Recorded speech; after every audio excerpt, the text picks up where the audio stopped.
मिष्टी रमन और कांता की बेटी थी। रमन बहुत गरीब था। वो सड़क पर झाड़ू लगाने और कचरा साफ करने का काम करता था। कांता एक सोसाइटी में खाना बनाने का काम करती थी। रमन और कांता मिष्टी की शादी को लेकर परेशान थे। कांता, हमें अब मिष्टी की शादी कर देनी चाहिए। आप ठीक कह रहे हैं, लेकिन हम गरीबों की बेटी से शादी कौन करेगा? हम तो दान दहेज भी नहीं दे सकते। शादी का जोड़ा खरीदने के लायक भी हमारे पास पैसे नहीं है। हमें कुछ तो इंतजाम करना पड़ेगा। अब मिष्टी की उम्र शादी के लायक हो गई है। ठीक है, आप मिष्टी के लिए कोई लड़का देखिए। तब तक मैं मिष्टी को सोसाइटी में ही काम पर लगा देती हूँ। थोड़े पैसे कमाएगी तो उसकी शादी में काम आएंगे। ठीक है, ये तुम सही सोच रही हो।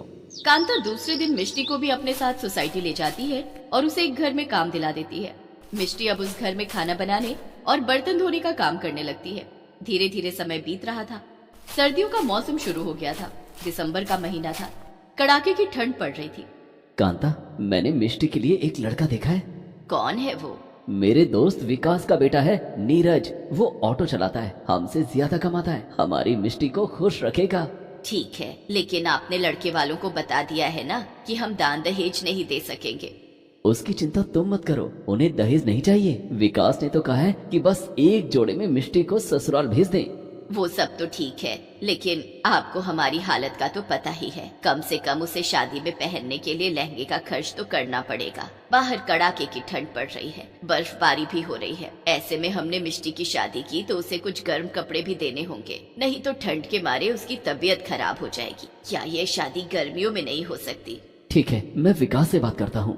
रमन दूसरे दिन अपने दोस्त विकास से कहता है, विकास, क्या मिष्टी और नीरज की शादी हम गर्मियों में कर सकते हैं? अभी बहुत ठंड है और तू तो हमारी हालत जानता है। हमारे पास गर्म कपड़े खरीदने के लिए पैसे नहीं है। देख रमन, जिंदगी के आखिरी पड़ाव में अपनी मिट्टी की याद तो सबको आती है। इसलिए अगले महीने मैं और तेरी भाभी गांव जा रहे हैं और अब वहीं रहेंगे। जाने से पहले हम नीरज की शादी अपनी आंखों के सामने करना चाहते हैं। अगर ऐसी बात है तो फिर ठीक है, हम मिष्टी की शादी इसी महीने नीरज से कर देंगे। रमन घर आकर कांता को सारी बात बताता है। चलो, दान दहेज ना सही, कुछ गहने उपहार ना सही, लेकिन शादी में जो मेहमान आएंगे उनकी खातिरदारी तो करनी पड़ेगी। मेरे पास कुछ पैसे हैं जो मैंने बचा कर रखे हैं। मैंने भी कुछ पैसे जोड़े हैं। रमन और कांता दोनों अपने अपने पैसे निकालते हैं और जोड़कर देखते हैं। ये तो 2000 रुपए हैं। तभी मिष्टी वहाँ आती है और कहती है, माँ पिताजी, मैं काफी दिनों से देख रही हूँ आप दोनों मेरी शादी को लेकर काफी चिंतित हैं। आप दोनों को परेशान देखकर मैंने भी फैसला किया था कि अपनी शादी में आपकी मदद करूंगी। ये कुछ पैसे हैं जो मैंने कमा कर बचाए हैं, इन्हें भी अपने पैसों में जोड़ लीजिए। रमन मिष्टी के दिए पैसों को जोड़ता है। ये तो पूरे 8000 हैं। अब हमारे पास पूरे 10,000 रुपए हो गए। इन पैसों से पूरे बारातियों और मेहमानों का खाना पीना हो जाएगा। हाँ, अब हमारी चिंता दूर हो गई। लेकिन माँ, मैं अपनी शादी में पहनूंगी क्या? मिष्टी बेटी, मेरे पास एक पुरानी साड़ी रखी है जो मेरी मालकिन ने मुझे दी थी, तू वही साड़ी पहन लेना। नहीं माँ, शादी में लड़कियां लहंगा पहनती हैं, मुझे भी अपनी शादी में लहंगा पहनना है। लेकिन मिष्टी बेटी, लहंगा खरीदने के लिए हमारे पास पैसे कहाँ हैं? और अगर तू लहंगा पहनेगी तो तुझे ठंड भी लगेगी। तुझे तो पता है बाहर कितनी ठंड पड़ रही है, बर्फ पड़ रही है। माँ, ठंड तो साड़ी में भी लगेगी ना। लहंगे की चिंता तुम मत करो, मैं कुछ इंतजाम कर लूंगी। ठीक है मिष्टी बेटी।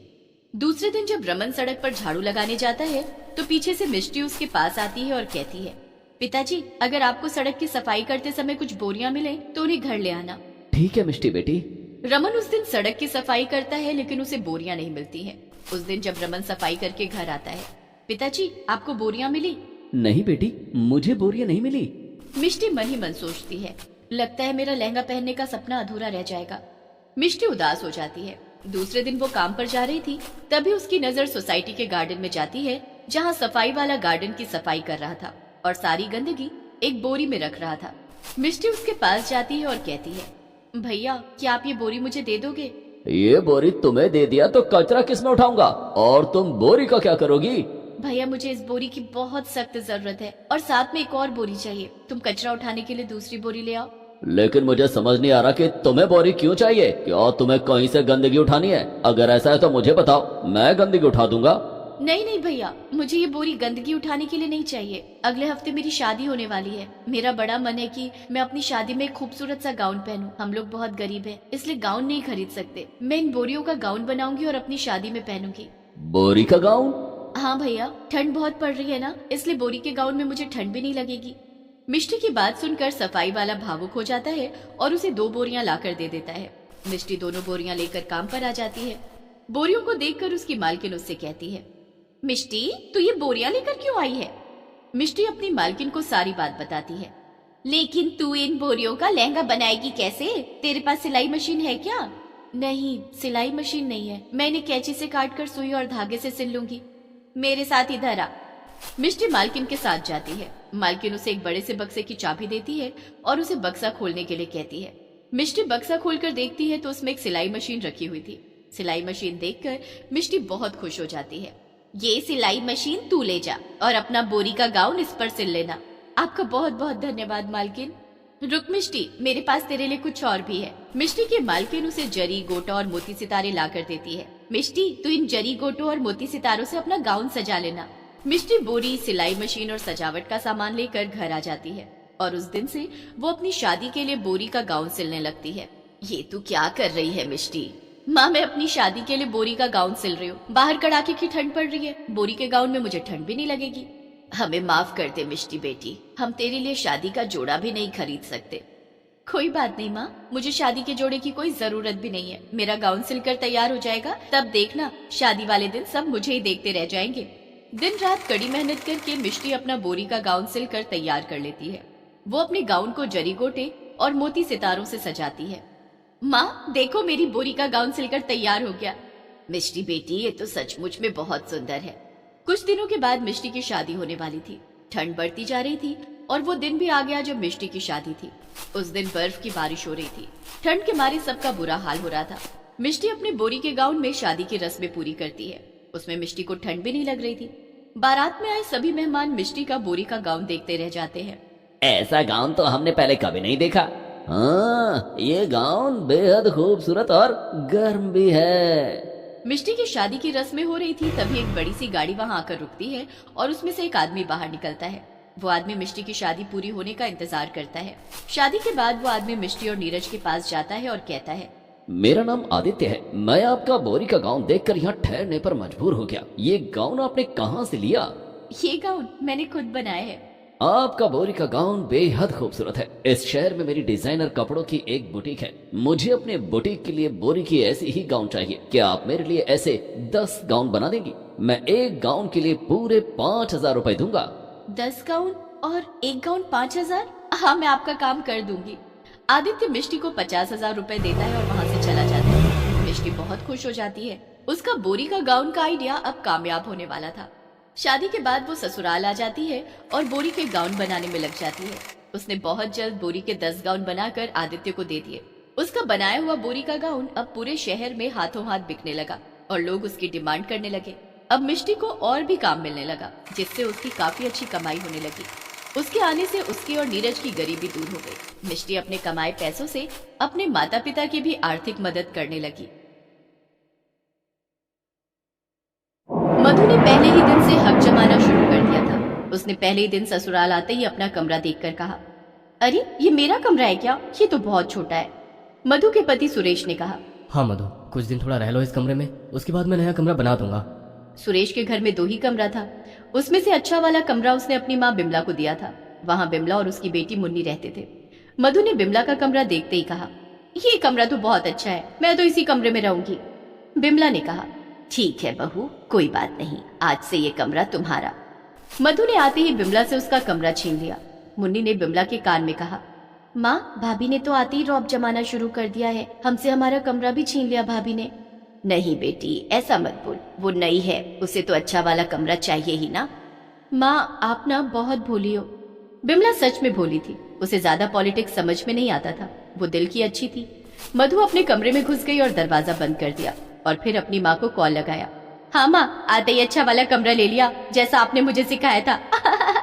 दूसरी ओर से उसकी माँ ने कहा, अच्छा किया बेटी, ससुराल वालों के साथ ऐसा ही करना चाहिए। अब मैं जैसा कहती हूँ वैसा कर। तू सबसे पहले रसोई की चाबी अपनी मुट्ठी में कर ले। हाँ माँ, आपने सही कहा, रसोई अपने कब्जे में करना है। अगले दिन सुबह बिमला ने मधु से कहा, बहू, नाश्ते में रोटी सब्जी बना दो। माँ जी, पहली बात तो ये कि मेरे हाथ में चोट लगी है, मैं खाना नहीं बना सकती। चोट? कैसी लगी है चोट भाभी? कल तक तो हाथ ठीक था। लगी है तो लगी है, मैं तुम्हें सफाई नहीं दे सकती। लेकिन दूसरी बात क्या है बहू? दूसरी बात ये है कि मुझे सुबह सुबह रोटी सब्जी पसंद नहीं है। मुझे नाश्ते में उपमा, डोसा, अंडा और फल ये सब चाहिए। लेकिन ये सब बनाएगा कौन? माँ की उम्र हो गई है तो तुम बनाओ ना। खड़ी खड़ी पटर पटर कर रही हो। जवान लड़की हो, कुछ दिन बाद ससुराल जाना है, खाना बनाओ जाके। मधु के मुंह पर सुरेश कुछ नहीं बोल पाया। मुन्नी रसोई में उपमा, डोसा, अंडा बनाने लगी और बनकर तैयार होने के बाद सबसे पहले मधु ने खा लिया और फिर कहा, अब इस घर में सिर्फ मेरी पसंद की चीज ही बनेगी। मुन्नी, दोपहर को चिकन बनाना। लेकिन मैं चिकन नहीं खाती बहू। तो भूखा रहिए या फिर नमक चावल खा लीजिए। एक दिन सूखे चावल खाने से मर थोड़ी जाएंगी। अब सुरेश रह नहीं पाया। उसने कहा, ये क्या मधु, तुम इस तरह से माँ से क्यों बात कर रही हो? तुम चुप रहो। सब कुछ छोड़कर आई हूँ मैं यहाँ। मेरे हिसाब से घर चलेगा, नहीं तो मैं मायके चली जाऊंगी। मधु ने सुरेश को डरा दिया। सुरेश चुप हो गया। मधु अपने कमरे में आराम करने चली गई।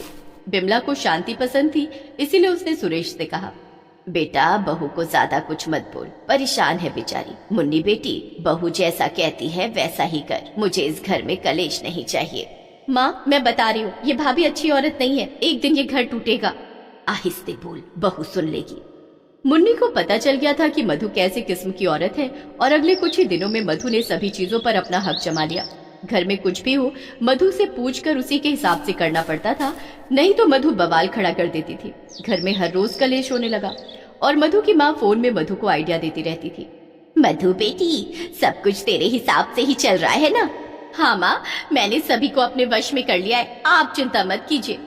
ये सब मुन्नी कमरे के बाहर से सुन रही थी। उसे ये सब अच्छा नहीं लग रहा था, लेकिन वो कर भी क्या सकती थी। उसने सब अपनी सहेली सीमा को बताया। सीमा ने कहा, तेरी भाभी को ये सब उसकी माँ ही सिखा रही है, उसका कुछ करना पड़ेगा। 1 महीने बाद मुन्नी की शादी हो गई और वो ससुराल चली गई और घर में बिमला अकेली पड़ गई। अब मधु को बिमला पर अत्याचार करने का पूरा मौका मिल गया। सुरेश सुबह ऑफिस चला जाता था और उसके बाद मधु बिमला से सारा काम करवाती थी। काम करते करते बिमला की सांस फूलने लगती थी और बिमला बेचारी कुछ बोल भी नहीं पाती थी। मुन्नी बिमला को कॉल करती थी, माँ, भाभी ज्यादा परेशान तो नहीं कर रही है ना? नहीं बेटी, थोड़ा बहुत काम करना पड़ता है, लेकिन ठीक है, काम करने से शरीर ठीक रहता है। ऐसे ही बिमला बात को टालने लगी और कुछ ही दिनों में दबाकर ठंड पड़ गई। मधु ने कुत्ता पाल लिया और फिर से घर में कलेश होने लगा। मेरा टॉमी कहाँ रहेगा? सुरेश, तुमने कहा था कि अलग कमरा बना कर दोगे, कब बनाओगे वो कमरा? बनाऊंगा मधु, थोड़ा सब्र करो, अभी पैसे नहीं है। तो फिर मेरा टॉमी तुम्हारी माँ के कमरे में रहेगा। माँ के कमरे में? तो फिर माँ कहाँ रहेगी? वो मुझे क्या पता। सुरेश अभी भी कुछ बोल नहीं पाया। वो अपनी माँ से प्यार तो करता था, लेकिन मधु बात बात पर उस पर केस कर देने की धमकी देती थी। देखो सुरेश, मुझे उल्टा सीधा कुछ कहा तो मैं तुम पर वधु निर्यातन का केस कर दूंगी। तुम मुझे पहचानते नहीं हो। इसीलिए सुरेश को चुप रहना पड़ता था। मधु ने अपने कुत्ते को बिमला के कमरे में घुसाकर बिमला को घर से बाहर कर दिया। बिमला कपकपाती ठंड में बाहर आंगन में सोने लगी। वो पूरी रात ठंड से कांपने लगी और उसके सर पर ओस गिरने लगी। बिमला को बुखार और जुकाम हो गया, लेकिन फिर भी बिमला को अत्याचार से छुटकारा नहीं मिला। उसे हर रोज घर का काम करना ही पड़ता था। और एक दिन मुन्नी बिमला से मिलने आई। माँ, ये कैसी हालत बना ली है तुमने? बिमला कुछ कहने जा ही रही थी कि तभी मधु आ गई। अच्छा, बेटी के सामने मेरी बुराई कर रही है बुढ़िया? नहीं बहू, मैंने तो कुछ नहीं कहा। चुप रहो, मुझे सब पता है। मुन्नी, ये तुम्हारा घर नहीं है, अब से यहाँ मत आया करो। मधु ने मुन्नी को घर से निकाल दिया। मुन्नी बहुत गुस्सा हो गई। उसकी सहेली सीमा की शादी होने वाली थी। उसे उसके साथ शॉपिंग के लिए जाना था, इसीलिए मुन्नी ने मधु से झगड़ा नहीं किया। लेकिन कुछ देर बाद मुन्नी के हाथ में कुछ ऐसा आया जिससे सब कुछ बदल गया। कहते हैं भगवान ऊपर से सब कुछ देखते हैं और पापियों को सजा देते हैं। इस बार भी कुछ ऐसा ही हुआ। सीमा की शादी अखिल से होने वाली थी। सीमा और अखिल एक दूसरे से प्यार करते थे और अखिल मधु का बड़ा भाई था। ये बात जब मुन्नी को पता चली तब वो बहुत खुश हो गई। अरे वाह सीमा, ये भगवान का इशारा है, अब मेरी माँ को शांति मिलने वाली है। लेकिन कैसे? सुन सीमा, पता है तू बहुत अच्छी है, तू अपनी सास को कभी भी दुख नहीं पहुंचाएगी, लेकिन मेरे लिए तुझे एक काम करना होगा। मुन्नी ने सीमा के कान में कुछ कहा। कुछ दिन बाद सीमा की शादी हो गई और वो उसने पहले ही दिन अपनी सास रत्ना पर अत्याचार शुरू कर दिया। सीमा ने रत्ना से कहा, देखिए माँ जी, मैं खाना नहीं बना सकती, मुझे खाना बनाकर खिलाइए। मैं नहीं बना सकती खाना, खुद बना ले। चुपचाप खाना बनाइए, नहीं तो मार मार के हड्डी पसली एक कर दूंगी। हाँ, और मुझे कुछ कहा तो मैं आप पर केस कर दूंगी। सीमा रत्ना का ही पैतरा उसी पर इस्तेमाल करने लगी। उसे खाना नहीं दिया, उसका कमरा छीन लिया और उसे भी घर से निकाल दिया। रत्ना ने अपनी बेटी मधु को कॉल किया और सब कुछ बताया। मधु बेटी, मुझे बचा ले, ये लड़की मुझे मार डालेगी, बहुत तकलीफ हो रही है मुझे। माँ, आप चिंता मत कीजिए, मैं आती हूँ। अपनी माँ के लिए मधु तुरंत अपने मायके पहुँच गई, लेकिन सीमा ने मधु को घर में घुसने नहीं दिया। मधु, ये तुम्हारा घर नहीं है, निकल जाओ यहाँ से। ठीक है, मैं मेरी माँ को ले चलूंगी।